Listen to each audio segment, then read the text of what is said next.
generales, estrategas, viajeros de la Tierra Media, caminantes de planos, magos, hechiceros, caudillos. El yunque está listo y la fragua ardiente. La Forja de Ilúvatar Podcast. Moldeamos el acero de tu imaginación.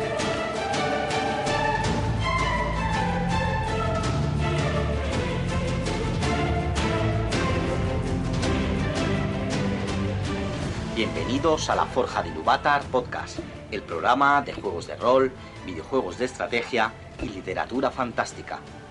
Hoy volvemos a la historia interminable, a esta narración que día a día os vamos ofreciendo semana a semana en nuestro programa, aquí en la Forja de Ilúvatar. Y para hacerlo, esta semana contamos con la colaboración de un actor profesional. ¿Qué tal, Sebi? Buenas tardes, Víctor. Pues aquí contento de echarte un cable en esta aventurilla. Pues sí, nosotros también de que vengas a nuestro programa a colaborar. No sé, Sebi, explícanos un poquito tu inquietud o tus cosas de actor. Bueno, yo soy actor profesional desde hace casi 20 años, pero el mundo de la radio y del podcast en este sentido en concreto, pues también me interesa, ¿no? Todo lo que tenga que ver con narrar, con utilizar la voz y con contar historias en definitiva, ¿no? Porque lo que hacemos los actores es eso, contar historias. Así que nada, después de haber hecho el curso de podcast contigo, pues me apetecía, pues eso, ayudarte o colaborar en tu programa y bueno, y hacer aquí unas voces y tal, en este caso con la historia interminable. Así que nada, vamos a ver qué hacemos. Pues perfecto. ¿Has visto la película de Historia Interminable? La película hace miles de años, porque es de los 80, si no recuerdo mal. O sea que, y el libro lo tengo pendiente, o sea que nada, soy un poco novato en el tema de la fantasía, por decirlo de alguna manera, pero bueno, me gusta. En realidad a mí, por ejemplo, el cine me gustan todos los géneros y la literatura un poco también, ¿no? O sea, no tengo una preferencia especial y la fantasía pues también me gusta, claro. Pues como ya has escuchado, La Forja de Ilúvatar es un programa de literatura fantástica, absolutamente, entre otras cosas, juegos de estrategia, y que sepas que este audiolibro es el segundo audiolibro que relatamos en nuestro podcast y su segundo episodio lleva ya más de 2.000 escuchas. Vaya. O sea, es uno de los programas más escuchados y diariamente lo escuchan entre unas 100, unas 150 personas. O sea que vas a tener una audiencia bastante respetable. Llego ya en un momento ya bueno, ¿no? Llegas en un momento bueno. Y al ser el tercer episodio la gente lo está esperando. Lo está esperando, genial. No me metas presión, ¿eh? No, presión ninguna. Y bueno, como siempre, desde la Forja de Ilúvatar, me presento, soy Víctor Arenas, chef para los amigos, y este programa es un programa especial porque tenemos aquí la visita de Sebi, y es el programa que vamos a emitir antes de Navidad, o sea que ya aprovechamos para felicitaros las fiestas y recordaros que muy pronto empezaremos con las novedades. Estarán aquí Miel y Faji hablando sobre Total War y todas sus facciones, haciendo un análisis profundo. Volveremos al audiolibro del Silmarillion, volveremos con las partidas de rol ambientadas en el Silmarillion y bueno, tenemos material para dar y vender. Así que sin más preámbulos, volvemos al desván donde Bastian está leyendo la historia interminable.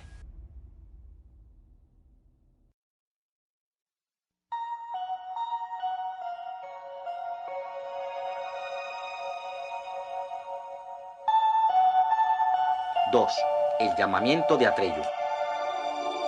Bien o mal, las deliberaciones que afectaban al porvenir de toda fantasía se celebraban normalmente en el gran salón del trono de la Torre de Marfil, que se encontraba en el interior del verdadero recinto del palacio, solo unas plantas más abajo que el pabellón de la Magnolia. Ahora, el salón, amplio y redondo, estaba lleno de una confusión de voces apagadas. Los 499 mejores médicos del reino de fantasía estaban allí reunidos, susurrando o cuchicheando entre sí, en grupos pequeños o grandes. Cada uno de ellos había visitado a la emperatriz infantil, unos hacía tiempo, otros recientemente, y cada uno había intentado ayudarla con su ciencia. Pero ninguno lo había logrado, ninguno conocía su enfermedad, ni las causas, ninguno sabía cómo curarla. Y el número 500, el más famoso de todos los médicos de fantasía, de quien se decía que no había hierba medicinal, hechizo ni secreto de la naturaleza que no conociera. Llevaba ya horas con la enferma, y todos esperaban con impaciencia el resultado de su visita. Ahora bien, una reunión así no debe imaginarse, naturalmente, como un congreso de médicos humanos. Desde luego, en fantasía había muchos seres que en su aspecto exterior eran más o menos parecidos a los hombres, pero había por lo menos otros tantos que parecían animales o criaturas de especies totalmente distintas. Si variada era la multitud de mensajeros que bullía fuera, igualmente diversa era la concurrencia del salón.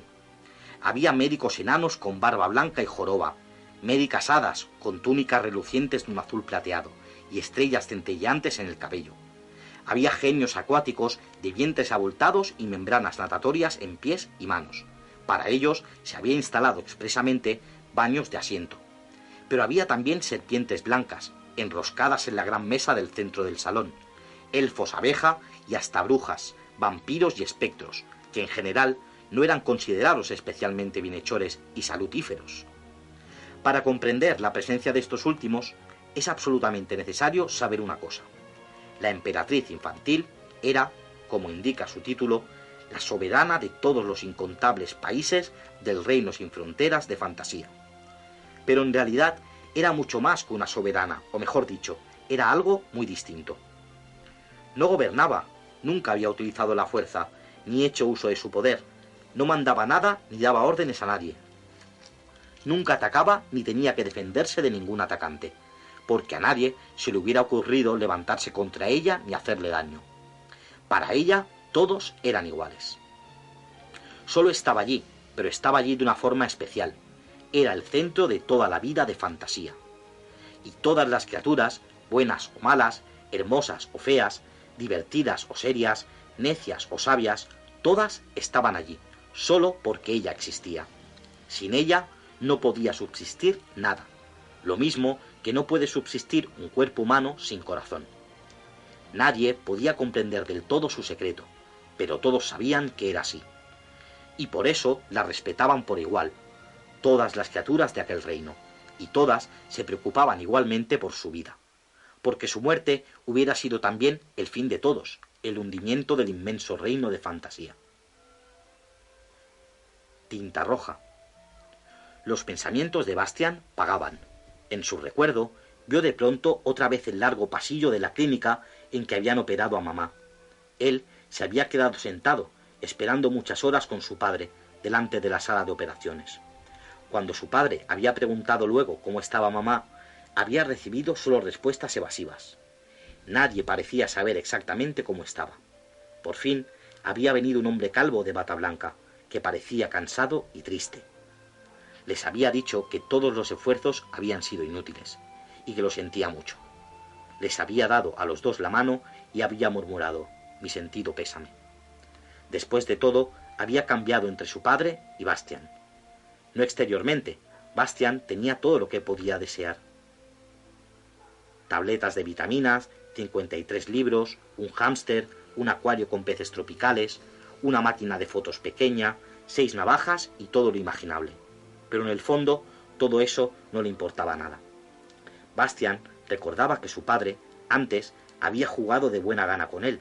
A veces hasta le había contado o leído historias. Pero aquello había terminado. Ya no podía hablar con su padre. Alrededor de éste había como una pared invisible que nadie podía atravesar. A Bastián nunca lo reñía ni lo elogiaba. Tampoco dijo nada cuando lo suspendieron. Solo lo miró de aquella forma ausente y preocupada. Y Bastián tuvo la sensación de no estar allí. Esa sensación era la que casi siempre tenía con su padre. Cuando por la noche se sentaban juntos delante de la televisión, Bastián se daba cuenta de que su padre no la miraba, sino que estaba lejos, muy lejos con el pensamiento, donde él no podía alcanzarlo. O algunas veces, cuando los dos tenían un libro, Bastián se daba cuenta de que su padre no leía, porque, durante horas, contemplaba la misma página sin pasarla. Bastián comprendía que su padre estaba triste. También él había llorado entonces muchas noches, tanto que a veces tenía que vomitar a causa de los sollozos. Pero aquello había pasado poco a poco, y después de todo, él estaba allí. ¿Por qué no hablaba su padre con él?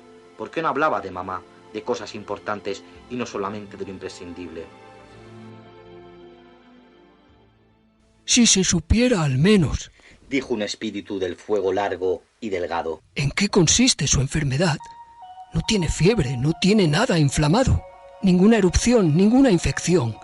Es simplemente como si se estuviera extinguiendo, sin saber por qué.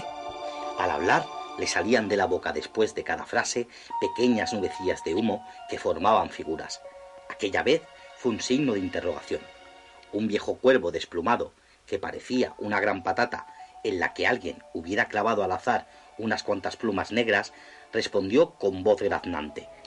Era experto en enfermedades producidas por el enfriamiento. ¡No tose! ¡No está constipada! ¡No es ninguna enfermedad en sentido clínico! Se arregló las gruesas gafas sobre el pico y miró a los circunstantes con desafío. En cualquier caso, una cosa me parece evidente. Zumbó un escarabeos, coleóptero llamado también a veces escarabajo pelotero. Entre su enfermedad y las horribles cosas de que nos informan los mensajeros de toda fantasía, existe una misteriosa relación. ¡Bah! Le rebatió despectivamente un hombrecito de la tinta. Usted no hace más que ver misteriosas relaciones por todas partes. Y usted no ve ni siquiera el borde de su tintero. Zumbó el escarabeus irritado. Queridos colegas, se quejó un espectro demacrado envuelto en una larga bata blanca. No empecemos con disputas personales improcedentes y sobre todo, bajen la voz. Esas y otras conversaciones se oían por todas partes en el gran salón del reino. Quizá pueda parecer extraño que seres tan distintos pudieran comprenderse entre sí, pero en fantasía casi todos los seres, incluidos los animales, conocían por lo menos dos idiomas.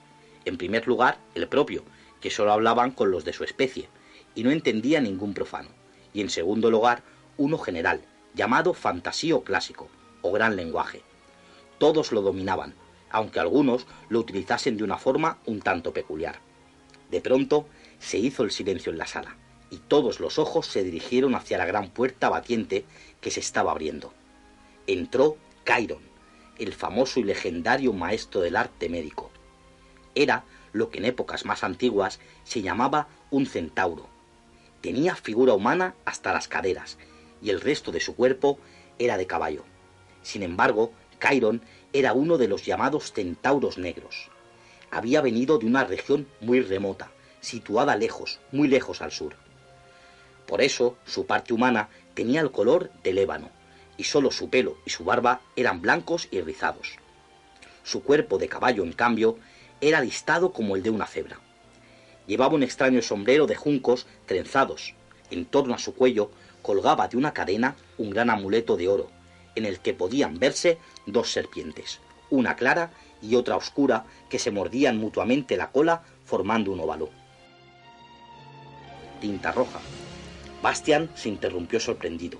Cerró el libro, no sin poner previsoramente un dedo entre sus páginas, y miró otra vez con más atención la cubierta. Allí estaban las dos serpientes que se mordían las colas formando un óvalo. ¿Qué podía significar aquel extraño signo? Tinta verde. Todo el mundo sabía en fantasía lo que significaba aquel medallón. Era el signo que llevaba quien estaba al servicio de la emperatriz infantil, y podía actuar en su nombre, como si ella estuviera presente. Quería decir que su portador tenía poderes secretos, aunque nadie supiera exactamente cuáles. Su nombre lo conocían todos: Aurin. Sin embargo, muchos no se atrevían a pronunciar ese nombre y lo llamaban la alhaja, o también el pentáculo, o simplemente el esplendor. Tinta roja. Así pues, el libro llevaba el signo de la emperatriz infantil. Tinta verde. Un murmullo recorrió la sala y se oyeron algunas exclamaciones de asombro. Hacía tiempo que no se confiaba a nadie la alhaja. Chiron golpeó en el suelo con los cascos unas cuantas veces, hasta que la agitación cesó, y entonces dijo con voz profunda: Amigos, no os asombréis demasiado. Solo llevaré a Aurin por corto tiempo. Soy únicamente su portador. Pronto entregaré el esplendor a alguien más digno que yo. Un silencio en el que nadie respiraba se había extendido por la sala. No intentaré suavizar nuestra derrota con bellas palabras, siguió diciendo Chiron. Todos estamos perplejos ante la enfermedad de la emperatriz. Solo sabemos que la destrucción de Fantasía ha venido al mismo tiempo que esa enfermedad. No sabemos más, ni siquiera si el arte médico puede salvarla. Pero es posible, y confío en no ofender a nadie si hablo francamente, es posible que nosotros, los que estamos aquí reunidos, no reunamos todos los conocimientos ni toda la sabiduría. Incluso tengo la última y única esperanza de que en alguna parte de este reino, sin fronteras de fantasía, exista un ser más sabio que nosotros, capaz de prestarnos consejo y ayuda. Pero eso es más que incierto. Donde quiera que pueda estar la posibilidad de salvación, una cosa es segura. Su búsqueda requiere un explorador capaz de encontrar su camino en lo intransitable y de no retroceder ante ningún peligro ni ningún esfuerzo. En una palabra, un héroe. Y la emperatriz infantil me ha dicho el nombre de ese héroe, al que confía su destino y el nuestro. Se llama Atreyu y vive en el mar de hierba, detrás de los montes de plata. Yo le entregaré a Aurin y lo enviaré a la gran búsqueda. Y ahora ya lo sabéis todo. Y dicho esto, el viejo centauro salió ruidosamente de la sala. Los que se quedaron miraron unos a otros confusos. ¿Cómo se llamaba ese héroe?, preguntó uno. Atreyu o algo parecido, dijo otro. No lo he oído en mi vida, exclamó un tercero. Y los 499 médicos movieron preocupados la cabeza. Tinta roja. El reloj de la torre dio las 10. Bastian se asombró de lo deprisa que había pasado el tiempo. Durante las clases, cada hora le parecía normalmente una eternidad. Abajo, en el aula, tenían ahora historia, con el señor Dronch, un hombre delgado, casi siempre de mal humor, y a quien le gustaba especialmente poner en ridículo a Bastian, delante de todos, porque no podía recordar las fechas de las batallas, los nacimientos ni los reinados de nadie. Tinta verde. El mar de hierba situado tras los montes de plata estaba a muchísimos días de camino de la Torre de Marfil. Se trataba de una pradera que realmente era tan ancha y tan grande y tan plana como el mar. Una hierba jugosa crecía en ella hasta la altura de un hombre, y, cuando el viento la acariciaba, las olas la recorrían como si fuera el océano, y murmuraba lo mismo que el agua. El pueblo que allí vivía se llamaba los hombres de hierba, o también los pieles verdes. Tenían el pelo de color negro azulado, e incluso los hombres lo llevaban largo, y a menudo en trenzas, y su piel era de un color verde oscuro que tiraba un poco a castaño, como el de las aceitunas. Llevaban una vida sumamente sobria, severa y dura, y sus hijos, tanto los chicos como las chicas, eran educados en el valor, la nobleza y el orgullo. Tenían que aprender a soportar el calor, el frío y las privaciones, y poner a prueba su arrojo. Esto era necesario porque los pieles verdes eran un pueblo de cazadores. Todo lo que necesitaban para la vida lo fabricaban con la hierba dura y fibrosa de las praderas, o lo sacaban de los búfalos purpúreos que en enormes rebaños recorrían el mar de hierba. Aquellos búfalos purpúreos eran casi 2 veces mayores que toros o vacas corrientes. Tenían una piel de pelo largo, brillo sedoso y color rojo púrpura, y unos cuernos formidables, de puntas duras y afiladas como puñales. En general eran pacíficos, pero cuando husmeaban un peligro o se sentían atacados, podían ser tan terribles como una fuerza de la naturaleza. Nadie se hubiera atrevido a cazar a aquellos animales, salvo los pieles verdes, que además lo hacían solo con arcos y flechas. Preferían la lucha caballeresca, y por eso ocurría a menudo que no era el animal, sino el cazador, quien perdía la vida. Los pieles verdes querían y respetaban a los búfalos purpúreos, y creían que únicamente tenían derecho a matarlos porque estaban dispuestos a ser matados por ellos.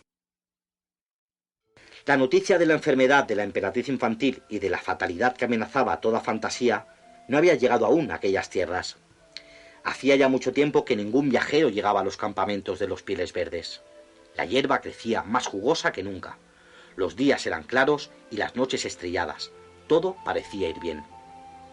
Pero un día apareció en el campamento un viejo centauro negro de pelo blanco. Su piel chorreaba sudor, parecía mortalmente exhausto, y su rostro barbudo estaba consumido y demacrado. En la cabeza Llevaba un extraño sombrero de juncos tejidos y al cuello una cadena de la que colgaba un gran amuleto. Era Chiron.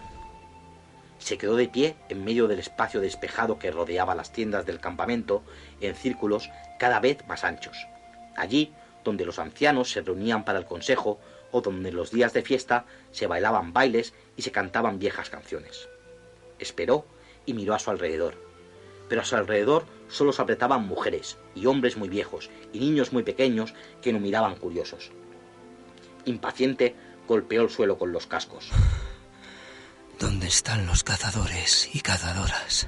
Una mujer de pelo blanco, con un bebé en los brazos, respondió: Todos han ido de caza. No volverán hasta dentro de 3 o 4 días. ¿Está Atreyu con ellos? Sí, extranjero, pero ¿de qué lo conoces? No lo conozco. Id a buscarlo. ¡Extranjero!, respondió un anciano con muletas. Difícilmente vendrá porque hoy es su caza. Comienza a la puesta del sol. ¿Sabes lo que eso significa? Chiron sacudió sus crines y piafó. No lo sé y tampoco importa, porque tiene algo más importante que hacer. Ya conocéis el signo que llevo, por lo tanto, id a buscarlo. Vamos, la alhaja, dijo una niña. Y sabemos que te envía la emperatriz infantil. ¿Pero quién eres tú? Me llamo Chiron. Refunfuñó el centauro. Chiron el médico, si es que eso os dice algo. Una anciana encorvada se adelantó y dijo: Es verdad, lo conozco.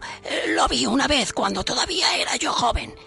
Es el médico más importante y famoso de fantasía. El centauro hizo un gesto de saludo con la cabeza. Gracias, mujer, dijo. Y ahora, si alguno de vosotros fuera tan amable y trajese de una vez a Atreyu, es urgente. Está en juego la vida de la emperatriz infantil. Y yo lo haré, gritó una niña de unos 5 o 6 años. Corrió y pocos segundos más tarde se la pudo ver entre las tiendas, sobre un caballo sin silla que partía al galope. Vaya, por fin, refunfuñó Chiron, y perdió el conocimiento. Cuando volvió en sí, no supo al principio dónde estaba, porque a su alrededor reinaba la oscuridad. Solo poco a poco se dio cuenta de que se encontraba en una tienda espaciosa, echado sobre una manta de piel. Parecía ser de noche, y por una grieta de la cortina que hacía de puerta penetraba el resplandor de las llamas de una hoguera. Por los clavos de una herradura, murmuró mientras trataba de incorporarse. ¿Cuánto tiempo llevo aquí? Una cabeza echó una ojeada por la cortina de la puerta. Se retiró y alguien dijo: Sí, parece que se ha despertado. Entonces la cortina fue corrida a un lado y entró un muchacho de unos 10 años. Llevaba pantalones largos y zapatos de cuero blando de búfalo. Tenía el torso desnudo y solo le colgaba de los hombros un manto purpúreo, al parecer de pelo de búfalo, que le llegaba hasta el suelo. Su pelo largo y de color negro azulado lo llevaba atado en la nuca, con tiras de cuero, formando una trenza. En la piel verde aceitunada de su frente y sus mejillas había pintados en color blanco algunos adornos sencillos. Sus ojos oscuros centelleaban coléricos mirando al intruso, pero por lo demás no se apreciaba en sus facciones emoción alguna.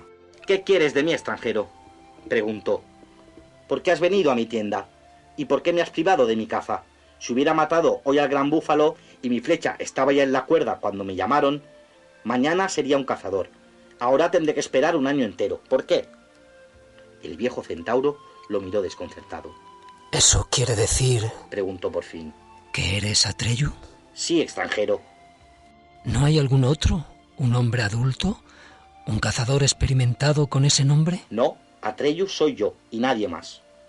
El viejo Chiron se dejó caer en el lecho y jadeó. Un niño.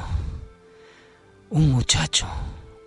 Realmente, las decisiones de la emperatriz infantil son difíciles de comprender. Atreyu callaba, esperando inmóvil. Perdóname, Atreyu, dijo Chiron, que solo con dificultad podía dominar su agitación. No tenía la intención de ofenderte, pero sencillamente ha sido una sorpresa demasiado grande. A decir verdad, estoy desesperado. Me pregunto seriamente si la emperatriz infantil sabía de veras lo que hacía al elegir a un niño como tú. Evidentemente es una locura. Y si lo hizo deliberadamente, entonces... Sacudió con violencia la cabeza y balbuceó. No. Si yo hubiera sabido a quién me enviaba, me hubiera negado simplemente a transmitir su encargo. Me hubiera negado. ¿Qué encargo?, preguntó Atreyu. Es una monstruosidad, exclamó Chiron, dejándose llevar por la cólera. Cumplir esa misión hubiera sido probablemente algo imposible para los héroes más grandes y aguerridos. Pero para ti, ella te envía a lo desconocido, a buscar algo que nadie conoce. Nadie puede ayudarte. Nadie puede darte consejos y nadie puede predecir lo que te aguarda. Y sin embargo, tienes que decidir enseguida, ahora mismo, sobre la marcha, si aceptas o no esa misión. No hay momento que perder. He galopado casi sin pausa 10 días con sus noches para encontrarte. Pero ahora casi quisiera no haber venido. Soy muy viejo y estoy al cabo de mis fuerzas. Dame un trago de agua, por favor. Atreyu trajo un jarro de agua fresca de la fuente. El centauro bebió a grandes sorbos. Luego se enjugó la barba y dijo un poco más tranquilo. Gracias. Qué bien me hace. Ahora me siento mejor. Escucha, Atreyu. No necesitas aceptar ese encargo. La emperatriz infantil lo deja a tu elección. No te lo ordena. Yo se lo explicaré y ella encontrará otro. No debía de saber que eres un muchacho. Se habrá confundido con otro. Esa es la única explicación. ¿En qué consiste la misión?, quiso saber Atreyu.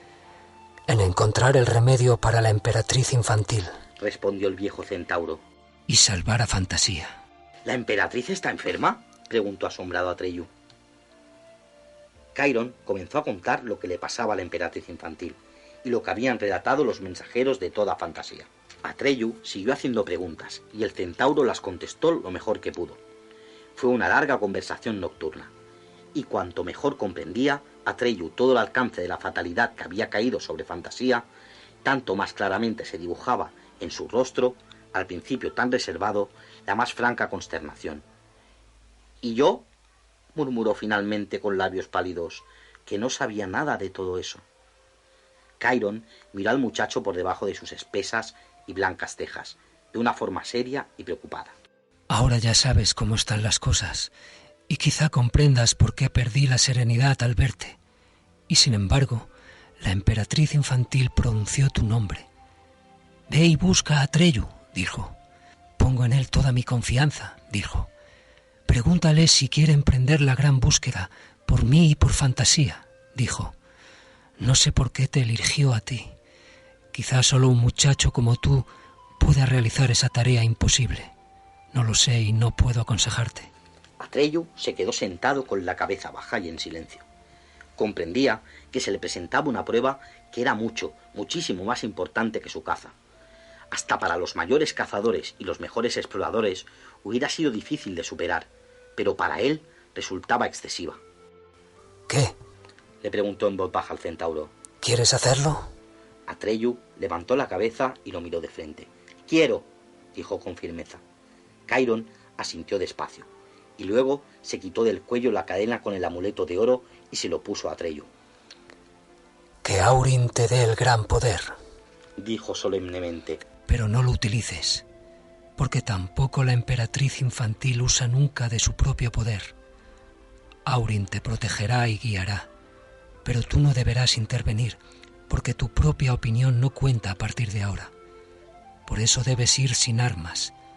Debes dejar que ocurra lo que tenga que ocurrir. Todo debe ser igual para ti, mal y bien, belleza y fealdad, necedad y sabiduría, lo mismo que es igual para la emperatriz infantil. Solo debes buscar y preguntar, pero nunca juzgar por ti mismo. No lo olvides jamás, Atreyu. Aurin, repitió Atreyu con respeto, me haré digno de llevar la alhaja. ¿Cuándo debo partir? Ahora mismo, respondió Chiron. Nadie sabe cuánto durará tu gran búsqueda. Es posible que cada hora importe. Despídete de tus padres y hermanos. No tengo, replicó Atreyu.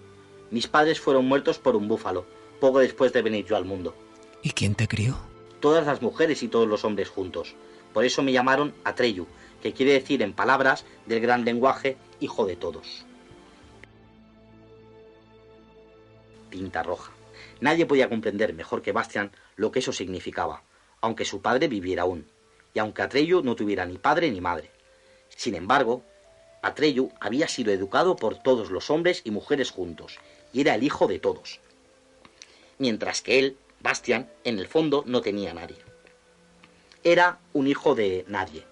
A pesar de todo, Bastian se alegraba de que de esa forma tuviera algo en común con Atreyu, que por lo demás no se parecía en nada a él, por desgracia, ni en su arrojo y decisión, ni en su aspecto físico. Y sin embargo, también él, Bastian, había emprendido una gran búsqueda, que no sabía dónde lo conduciría ni cómo terminaría. Tinta verde. Entonces, dijo el viejo centauro, es mejor que te vayas sin despedirte. Yo me quedaré y se lo explicaré todo. El rostro de Atreyu se volvió aún más tenso y duro. ¿Por dónde hay que empezar? Por todas partes y por ninguna, respondió Chiron. A partir de ahora estás solo y nadie puede aconsejarte. Y así será hasta el fin de la gran búsqueda, acabe como acabe. Atreyu asintió. Adiós, Chiron. Adiós, Atreyu, y mucha suerte. El muchacho se volvió e iba a salir ya de la tienda cuando el centauro lo llamó otra vez. Mientras estaban frente a frente, el viejo le puso ambas manos sobre los hombros, lo miró con una sonrisa respetuosa en los ojos y dijo despacio: Creo que empiezo a comprender por qué te eligió la emperatriz infantil, Atreyu. El muchacho bajó un poco la cabeza y luego salió con rapidez. Fuera, delante de la tienda, estaba Artax, su caballo. Era moteado y pequeño, como un caballo salvaje. Tenía las patas fuertes y cortas, y, sin embargo, era el corcel más rápido y resistente a la redonda. Todavía llevaba silla y bridas, tal como la había traído Atreyu de la caza. Artax, le susurró dándole palmadas, tenemos que marcharnos, tenemos que irnos lejos, muy lejos, y nadie sabe si volveremos. El caballito movió la cabeza y resopló suavemente. Está bien, señor, respondió. ¿Y qué pasará con tu caza? Vamos a una caza mucho más importante, contestó Atreyu subiendo a la silla. Un momento, señor, resopló el caballito. ¿Te has olvidado las armas? ¿Vas a salir sin arco y sin flechas? Sí, Artax, respondió Atreyu, porque llevo el esplendor y debo ir sin armas. ¡Ja! ¿Y a dónde vamos? Exclamó el caballito. A donde tú quieras, Artax, contestó Atreyu. A partir de ahora estamos en la gran búsqueda. Con estas palabras salieron al galope y la oscuridad de la noche se los tragó.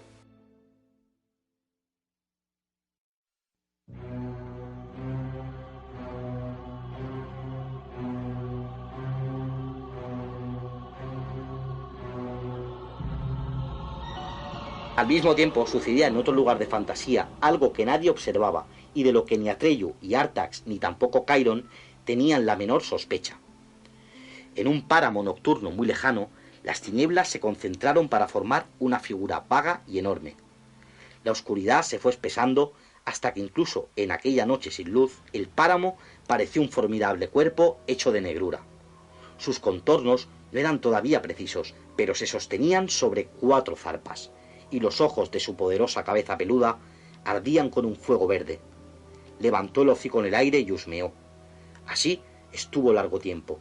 Luego de pronto pareció haber encontrado el olor que buscaba, porque un profundo gruñido de triunfo salió de su garganta. Comenzó a correr.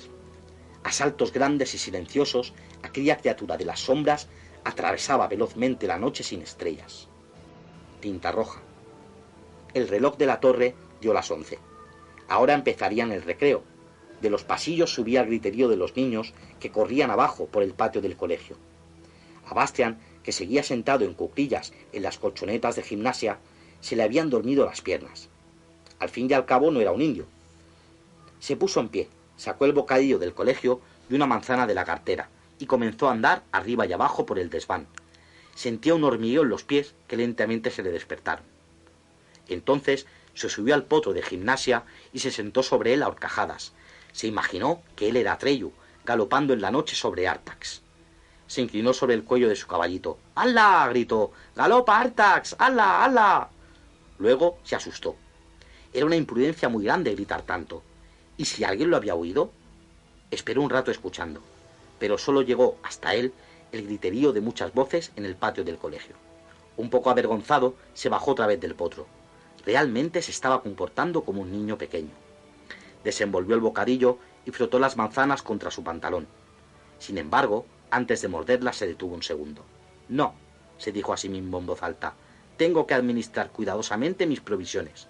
¿Quién sabe para cuánto tiempo tendrán que bastarme?» Con el corazón oprimido, envolvió otra vez el bocadillo y lo metió de nuevo en la cartera, juntamente con la manzana. Luego se dejó caer suspirando en las colchonetas y cogió otra vez el libro.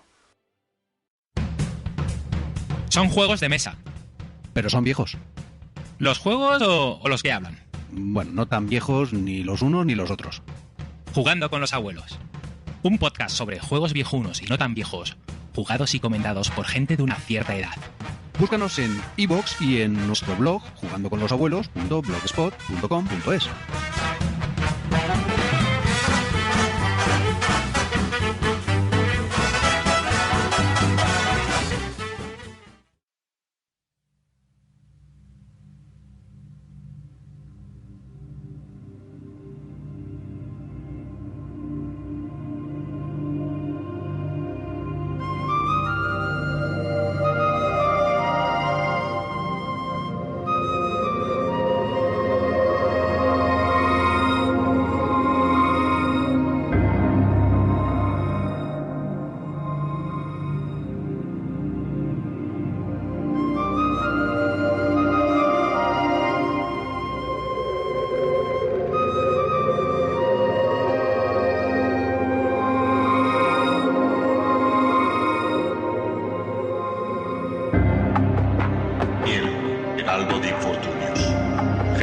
Y héroe en el campo de batalla. Él es la forja de Ilúvatar. Página, portador de la llama de Udun, estratega de los tiempos. Él es la forja de Ilúvatar.